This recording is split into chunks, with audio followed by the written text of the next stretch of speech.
Welcome to MCAT Basics, brought to you by the physicians at Med School Coach, part of the Prospective Doctor Network. Each week, Sam breaks down the highest yield MCAT topics so you can score as high as possible on test day. Hello and welcome to Prospective Doctor's MCAT Basics with your host Sam Smith. The goal of this podcast is to cover the highest yield topics on the MCAT and provide you with some sort of insight into the questions that the MCAT really likes to ask. In this podcast, I cover the excretory system. So I talk first about the difference between the excretory system and related organ systems like the urinary system and the digestive system. Then I talk about some important anatomical structures that are part of the excretory system. And then last, I get into some physiology where I discuss the physiology of a few of these components of the excretory system. And this material is going to show up on one of the 4 MCAT sections. That's going to be biochem. I hope this podcast helps in your studies. And as always, good luck to those of you who are taking the MCAT soon.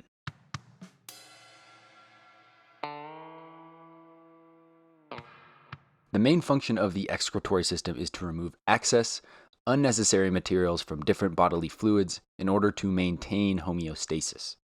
These excess, unnecessary materials include things like metabolic breakdown products of sugars, fats, and proteins, excess electrolytes like sodium, ingested toxins and drugs, and then also gases, especially carbon dioxide, which builds up as a result of cellular metabolism. And the excretory system is not to be confused with the digestive system or the urinary system. They play similar roles, but I think it's important to understand the differences between those 3 systems. So the role of the digestive system is to break down our food into small bits that the body can then absorb. So one way to think about it is the digestive system is what's going in. Now, as I said, the excretory system is removing excess unnecessary materials. So you can think about the excretory system as taking things out. So digestive system is in, excretory system is out. Now, the urinary system is contained within the excretory system. The urinary system plays a role in producing, storing, and eliminating urine. And it's also known as the renal system. And this has a lot to do with the kidneys. I already talked about the renal system and renal physiology in another podcast. So if you want to learn more about the kidneys and the nephron and what goes on in the kidneys, then go listen to that podcast. But this is all to say that the urinary system is only part of the excretory system, right? That is the elimination of a urine specifically. There's still many other ways that our body eliminates substances from the body. So to recap that all, digestive system is absorption of nutrients. The excretory system is the excretion of substances, and then the urinary system falls under the excretory system, and that is the excretion of urine. Next, I want to get into some of the anatomy of the excretory system, and there's some important organs to know. That's going to be the bladder, the kidney or kidneys, the liver, skin, lungs, and large intestine. And these all play different but important roles within the excretory system. So let's start with the kidney. So as I said a little bit earlier, I already did a whole podcast on the renal system. The kidney is an extremely important organ, especially on the MCAT, you're going to see that come up. In terms of their anatomy, we have 2 kidneys and they're bean-shaped, and they're located at the middle back of your trunk. An easy way to remember where these are at is to think about a boxer doing a kidney punch. If you've ever seen it, it is to the lower back, kind of on each side. So that's just kind of how I remember where the kidneys are located. Now, right on top of each of the kidneys is a white glob of cells. And this glob of cells looks a little bit like melted ice cream that's kind of starting to drip down the kidney. And these globs, one on each kidney, are the adrenal glands, and they produce 3 types of steroid hormones: mineralocorticoids, glucocorticoids, and androgens. But of course, since this is a podcast on the excretory system, I'm not going to get into those hormones. And if I was to slice the kidney in half, what I would see is a bunch of little tubes. And these little tubes are the functional unit of the kidney, and they're called nephrons. And your kidney contains about 1 million of these little nephrons, and they're capable of filtering toxins, salts, and water out of your blood. And if you want to know exactly how that works, go listen to the renal physiology podcast I put out a while ago. Now, the bladder is an organ that is connected to the kidneys by a tube that's called the ureter. And a little aside about the ureter is there's two of them because there's two kidneys, and they're actually really long. They're about a foot long. So the connection between your kidneys and your bladder is like this foot-long tube that is in the middle of your abdomen, which is a bit strange. But anyways, the bladder itself is a triangle-shaped hollow organ that is located in the lower abdomen. And its purpose is to store urine that is created by the kidneys. And in terms of its structure, there is a layer of muscle surrounding an inner lining. And this layer of muscle helps push out the urine when it is time to pee. So again, urine is produced by the kidney. It flows into the ureter to the bladder, and from the bladder, it travels through the urethra and is expelled outside the body, hopefully into a toilet. And this is a dumb little mnemonic, but I always remember that the urethra is after the bladder because when you really, really, really need to pee, it comes out of the urethra, and you're like, ah. Dumb, but it works for me. The next organ here is the liver. And the liver is a large reddish brown organ. And you know, if you've ever eaten liver meat, first of all, I'm sorry if you have eaten liver meat because it's nasty. But second of all, you know it's a very deep dark red color. And I should also note it is the heaviest organ in the body and accounts for about 2 to 3% of your body weight. Now, the liver sits pretty high up in your abdominal cavity. It sits essentially right below the diaphragm. And it consists of two main lobes, a right lobe and a left lobe. And these lobes are separated by a ligament that's called the falciform ligament. And if you were to take a microscope and zoom in on this tissue, this liver tissue, you would see that it's made up of these really small units. And these small units are called hepatic lobules. And these lobules are hexagonal in shape, so they kind of look a little bit like honeycomb. And at the corners of this hexagon that is the hepatic lobule sits what's called a portal triad. And the triad is made up of a portal venule, a portal arteriole, and a bile duct. So essentially, you have this hexagon, and then at each corner of the hexagon, you have three little tubes. In addition to those components, you also have a central vein and you have sinusoids. Central vein is just a vein that runs right through the center of these hepatic lobules. Sinusoids are enlarged capillaries through which blood travels from the portal triad, so portal venule and portal arteriole, into the central vein. So essentially, sinusoids just allow blood to flow from the portal triads into this middle central vein. And to me, this is where it gets interesting. So as I said, there are three components to this portal triad. There's a venule, there's an arteriole, and there's a bile duct. And as I also just said, the blood flows from these venules and arteries through what's called a sinusoid into this middle central vein. So blood flow in a hepatic lobule goes from the kind of corners of the hexagon into the middle. Now, when we look at the bile duct, which remember was also part of this portal triad, the flow of bile is actually in the opposite direction. So bile is produced by the hepatocytes in the liver and then moves from inside the lobule towards the outside where it makes its way eventually to the bile duct. So why do I find this so interesting? Who knows? It's just kind of cool. The blood flows in one direction from the outside of this hexagon to the inside, and the bile flows from the inside to the outside. So you've essentially got these cross streams of blood and bile, and of course they're not in the same tube traveling together like in opposite directions, but they run parallel to each other in opposite directions. Pretty sweet. So to recap all of that, the liver is broken down into two lobes, the right and the left lobe. And each of these lobes is further broken down into smaller functional units called hepatic lobules. And these lobules are hexagonal in shape, and at the corners formed by this hexagon-shaped hepatic lobule are what's known as the portal triad, which includes a venule, arteriole, and bile duct. And I'll get into the physiology of the liver and kind of what its role is later in the podcast. For now, just understand its general structure. The skin is the next organ in the excretory system I want to talk about. And it's made up of 3 distinct layers: the epidermis, the dermis, and the hypodermis. And the main way that the skin is involved in the excretory system is through sweating. So I want to talk about sweat glands in the skin and kind of where they live and what they look like. Sweat glands look like a coiled hose that extends from below the surface of the skin all the way up to the skin, where the coiled part of this hose lives kind of deep down in the skin, and then the hose extends up until it reaches the surface of the skin. And the coiled part that is way down in the skin is the secretory portion of the sweat glands. This is where the sweat is actually produced. And it usually sits all the way down in the dermis, but is sometimes found even deeper into the skin in the hypodermis. And each of these sweat glands is connected to a pore that is on the surface of the skin.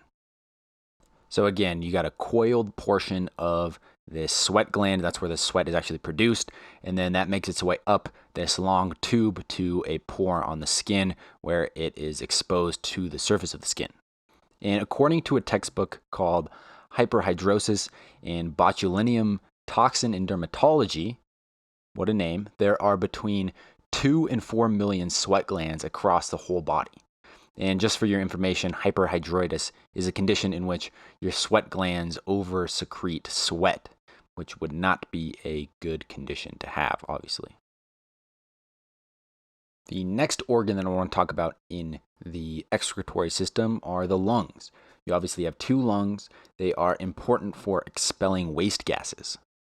Lung anatomy is probably not that important to understand for the MCAT, but I will say that the lungs are made up of a right and left lobe, and they are connected to the throat via the trachea, which is where the air goes down originally, and then the trachea branches off into the bronchi. So you have a primary bronchi, a secondary bronchi, and a tertiary bronchi. So these tubes essentially just keep branching and branching into smaller and smaller tubes as you get deeper and deeper into the lungs. And eventually you make it to the end of these tubes, and you have what is known as the alveolus, or plural is alveoli. And the alveoli, which should not be confused with the more tasty ravioli, are essentially the functional units of the lungs. This is where the gas exchange occurs. All right, so the last structure I want to talk about here in terms of the excretory system is the large intestine. And I talked about this in quite a bit of detail in the Digestive System podcast, but just for you, I will recap its anatomy. The large intestine essentially frames the small intestines, like a wood frame around a photo. You can imagine these small intestines as these kind of wiggly, squiggly, back and forth intestines. Then around that, you have almost this perfect rectangle that is the large intestine. And the large intestine is not called the large intestine because it's longer than the small intestine. It's called the large intestine because the diameter is a lot greater than the small intestine. So for instance, the large intestine has a diameter that's about 3 times that of the small intestine. And the large intestine is divided up into 4 regions: the cecum, the colon, the rectum, and the anus. The colon, which is the largest segment of the large intestine, is broken down into 4 parts: the ascending colon, the transverse colon, the descending colon, and the sigmoid colon. And those are all in order in which a bowel movement would see those parts of the large intestine. So if I were to make you into a bowel movement, the first thing you would see as you entered the large intestine would be the cecum. And as you entered the colon, you would see first the ascending colon, then you go up the ascending colon, then you go across the transverse colon, then down the descending colon into the sigmoid colon. And then from there, you'd go into the rectum, and eventually you would be expelled out the anus. All right, so that's a little bit of a primer into some of the anatomy of the different structures within the excretory system. I think the most important thing to understand is some of the physiology and, how the body gets rid of these certain molecules that are excess or that are toxic or whatever it may be. So that's what I want to get into next is the physiology of the excretory system. At Med School Coach, we know that getting into medical school is hard. In fact, 60% of pre-meds who apply to a medical school don't even get accepted. And if you want to get accepted into a top medical school, it's even harder. That's why more students than ever are turning to MCAT tutoring by Med School Coach. Our tutors are all 99th percentile scorers, have been through rigorous training, and can help raise your MCAT score by 12 points or more. You need every competitive advantage you can get to get into med school, so why not get one-on-one tutoring from Med School Coach? Our expert team will create a custom program just for you and help you master MCAT content where you need the help most. You'll raise your MCAT score. We guarantee it. Visit us online at medschoolcoach.com and use offer code PODCAST10 to save 10% up to $400 on a Med School Coach MCAT tutoring package. You can achieve your medical school dreams, and Med School Coach can help. I'm going to present the physiology of the excretory system in terms of the waste molecules our body needs to get rid of. So what I'll do is I'll say for this group of molecules, these are the structures involved, and this is how these structures are involved. And there's 4 different groups of molecules that I'm going to talk about. The first being byproducts of the metabolic breakdown of sugar, fat, and protein. Number 2 being excess electrolytes. The third being toxins and drugs. And the fourth being waste gas. So let's start with byproducts that are created through the breakdown of proteins, fats, and lipids. The breakdown of amino acids results in the formation of ammonia, which is NH3, and ammonia is toxic, so it must be excreted out. In order to do this, we convert ammonia to urea through the urea cycle, and then we urinate out this urea. The overall reaction for the urea cycle is the following. 2 ammonia react with carbon dioxide and 3 ATP to produce urea, water, and 3 ADP. Right off the bat, this overall reaction should tell you one important thing, and that's that this process requires energy, right? You're using 3 ATP to convert this ammonia to urea. Now, there's a shit ton of steps to the urea cycle. This overall reaction is really a simplified version of the urea cycle. And I don't think it's important to understand all the steps for the MCAT. However, I think it's good to have a general understanding of what's going on in the urea cycle. So I've broken this down into 3 different points that you should understand about the urea cycle. So first of all, one of the first steps in the urea cycle is that glutamate and aspartate are both deaminated, meaning that their amine group is taken. And remember, glutamate and aspartate are both amino acids, and so amino acids have an amine group and a carboxylic acid group, hence the name amino acids. So essentially, one of the first steps is that these 2 amino acids have their nitrogen taken, hence they are deaminated.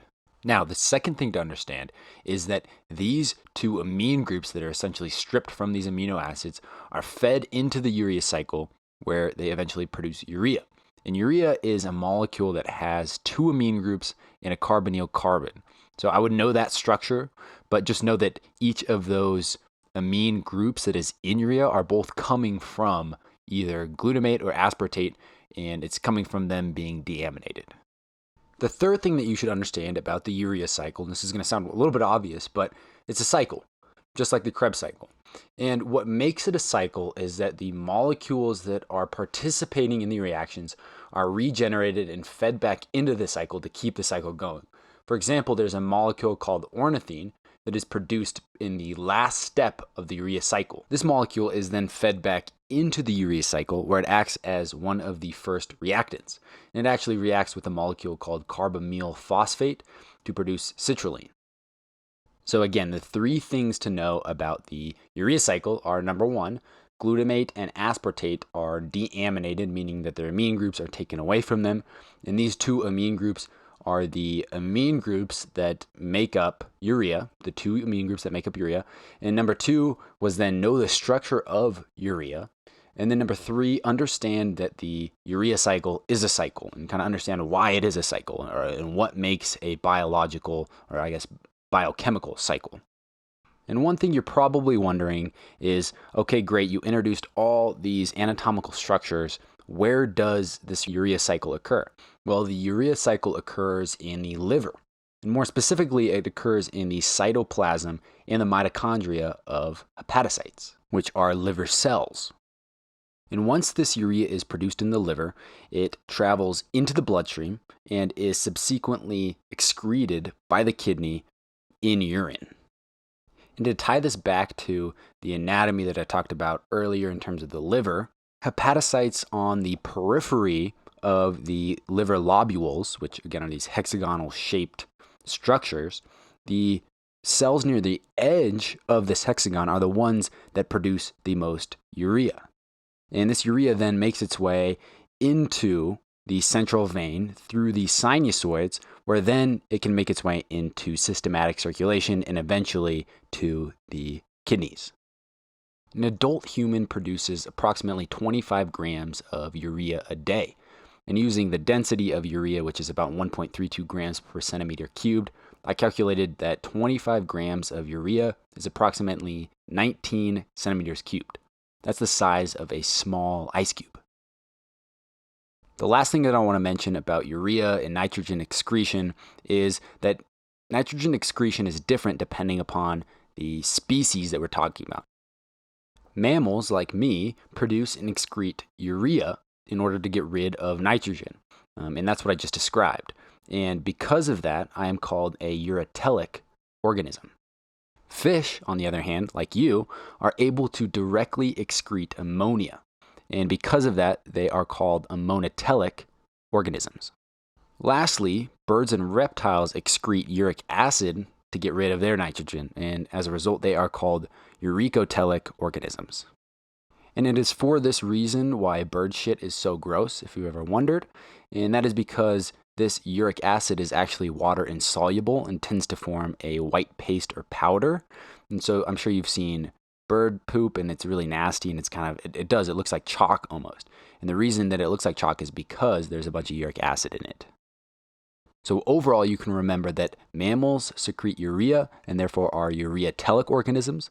Fish secrete ammonia and are ammonotelic organisms. And then birds and reptiles secrete uric acid and are uricotelic organisms. So that's a bit about getting rid of excess nitrogen that comes from amino acids. The next thing I want to talk about here is bile. So bile contains bile salts, which are important for emulsifying fats. I talked ad nauseum about them in the digestive system podcast.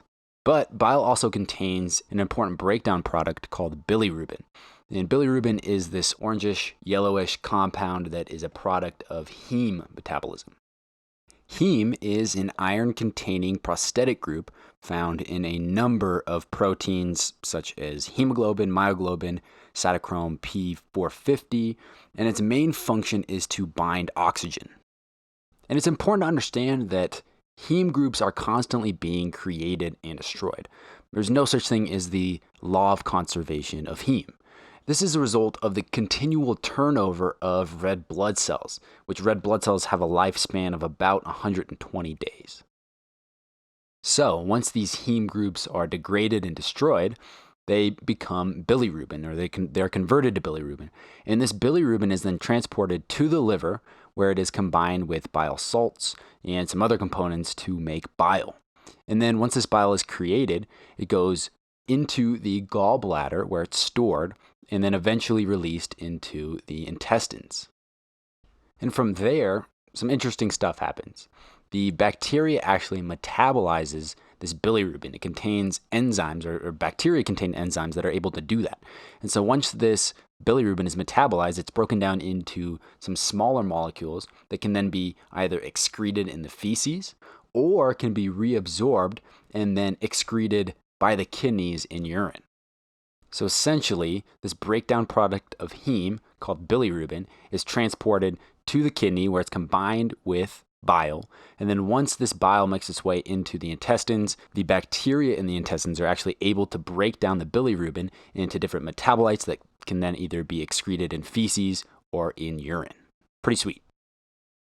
The last molecule I want to talk about here, and this molecule is a byproduct of many different metabolic processes, including the breakdown of carbohydrates, that is carbon dioxide.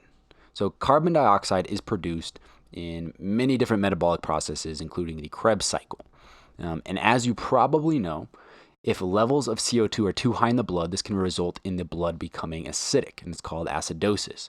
And this happens when the CO2 dissolves in the blood and is converted to carbonic acid. So it's very important that the body gets rid of excess carbon dioxide.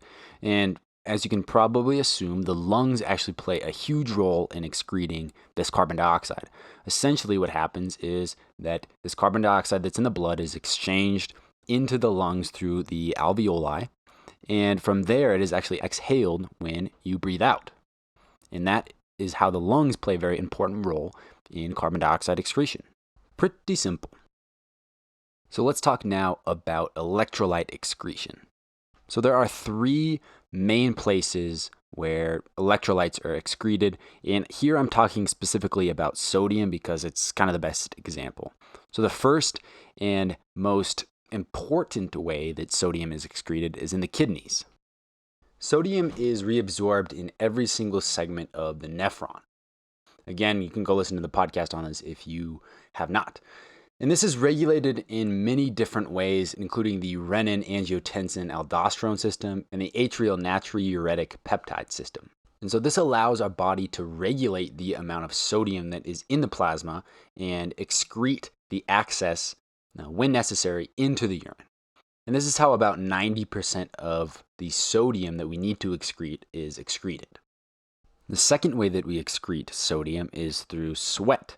And the main function of sweat is actually to cool our bodies down.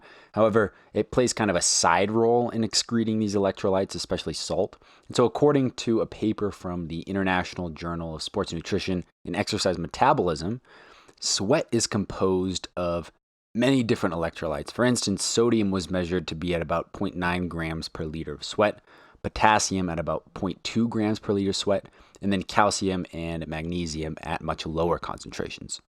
The third way that I want to mention that salt or electrolytes are excreted is through feces. So feces contains many different ions. For instance, sodium and potassium are kind of the main electrolytes that are found in stool.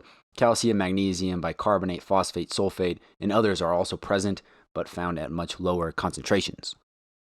And this is where the large intestine comes in, because the large intestine is actually able to secrete electrolytes, including sodium. So a lot of those electrolytes that are found in the stool are actually secretions from the large intestine.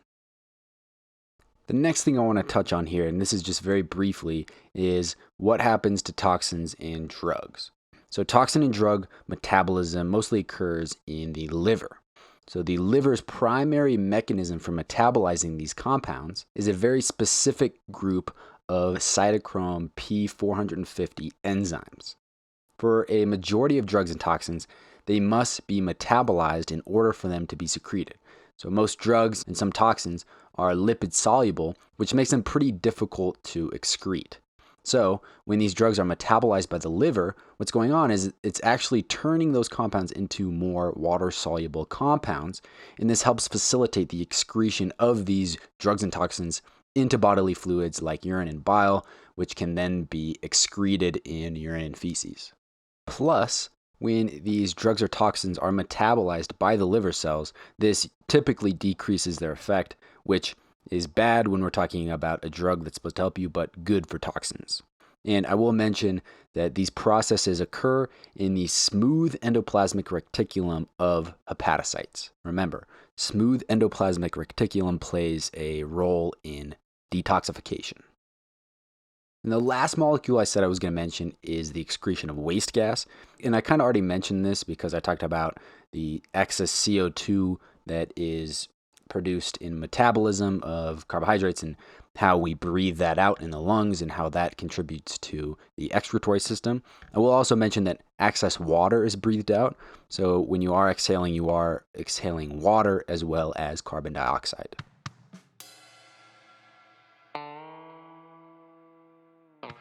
And that is it for this MCAT Basics podcast. As always, if you like what we do, please go leave us a review on iTunes. It helps us in the rankings. It helps us reach more people. And if you have pre-med friends who maybe are studying for the MCAT or getting ready to prepare, just tell them about the podcast. Word of mouth really helps, and I appreciate that. Thanks for listening, and look out for the next one. At Med School Coach, we know that studying for the MCAT exam can be challenging. especially for busy students on the go. That's why our team created MCAT Prep, the only all-encompassing study app built specifically for the MCAT. MCAT Prep by Med School Coach provides student access to extremely high-quality content and a personalized curriculum for free. The app has more than 250 videos, 1,000 flashcards, and 1,000 unique MCAT questions. Plus, MCAT Prep by Med School Coach allows students to create a personalized study schedule and track progress over time. You need every competitive advantage you can get to get into medical school, and now you can put the experts from Med School Coach into your pocket. It's the closest pre-med students can come to a personal tutor without spending a penny. Download MCAT Prep by Med School Coach for free at medschoolcoach.com/MCAT. Or download it directly from the Apple Store or Google Play Store. You can achieve your medical school dreams, and MCAT Prep by Med School Coach can help.